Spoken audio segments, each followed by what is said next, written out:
Good morning and welcome to the Daily Light Devotion. I hope all of you have had a wonderful Monday and looking forward to today, that is the 14th of April. Today we're going to look at 1 Samuel chapter 15 and 16. And in the New Testament, we are going to continue from Luke chapter 14, verses 25 to 35. In the Old Testament, chapter 15 and 16, the First Samuel, the theme is obedience from heart, and God looks at the heart. Um, in these two chapters, we see major turning points. Saul is rejected as king. David is chosen and anointed. Right. These chapters reveal a powerful truth. God is not impressed by outward action. He looks at the heart. This points us to Jesus, who desires true obedience and inward transformation. God gives Saul a clear command: completely destroy the Amalekites. But Saul spares the king, keeps the best animals, justifies his disobedience. When confronted, Saul claims he obeyed but partially. Samuel responds with a powerful statement: obedience is better than sacrifice. Right? Because of this, God rejects Saul. Saul loses his position. Saul cared more about his appearances than true obedience. Where Saul offered empty obedience, Jesus gave perfect obedience.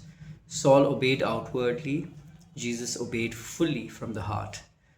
God desires full obedience, not partial obedience or excuses. Chapter 16, God sends Samuel to anoint a new king from Jesse's sons.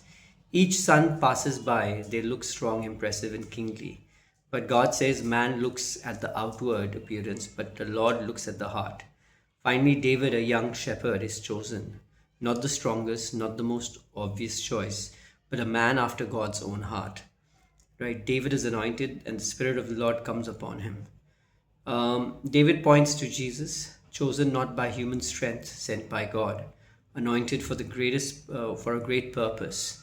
Jesus is the true King who rules with the righteousness and the perfect heart. God values the condition of our heart more than outward image. What are some of the key takeaways? Partial obedience is still disobedience.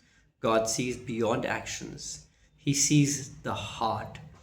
And excuses lead us away from God. God chooses those who are humble and surrendered. Right. Moving over to the New Testament, Luke chapter 14, verses 25 to 35. The theme is the cost of discipleship and a wholehearted commitment.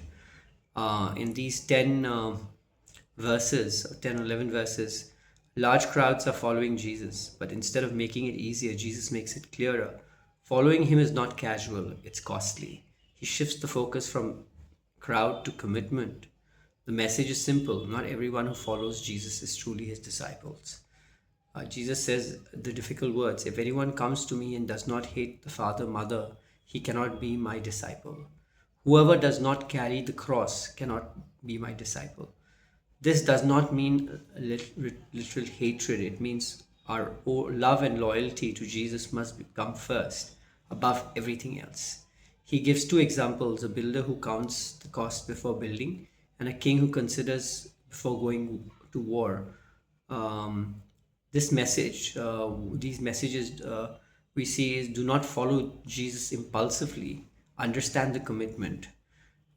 Jesus didn't teach sacrifice, he lived it. He carried the cross, he gave everything up, and he held nothing back. Following Jesus requires a full surrender, not a partial commitment. The cost of discipleship, Jesus continues: anyone who does not give up everything cannot be my disciples. This means always means losing everything physically. Does that mean losing everything physically? It does not mean that, but it means surrendering control, letting God, getting go of priorities above God, and living fully for Him. Then he talks about salt. Salt is meant to preserve and bring flavor, but if it loses its saltiness, it becomes useless. Jesus calls us to be like salt, to influence the world, to live differently, and to remain spiritually effective. A compromised disciple loses impact. A true disciple lives with a purpose and devotion. Right? Following Jesus requires total commitment. We must put Him above all relationships and priorities. Discipleship involves sacrifice and surrender. We're called to live as salt, with influence and purpose.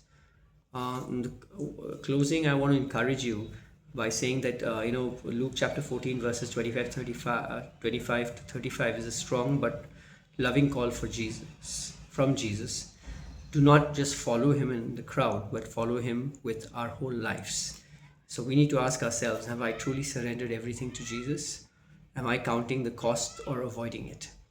Jesus gave everything for us. Now he invites us to follow him fully with no turning back. Have a wonderful Tuesday. I will see you tomorrow. Bye.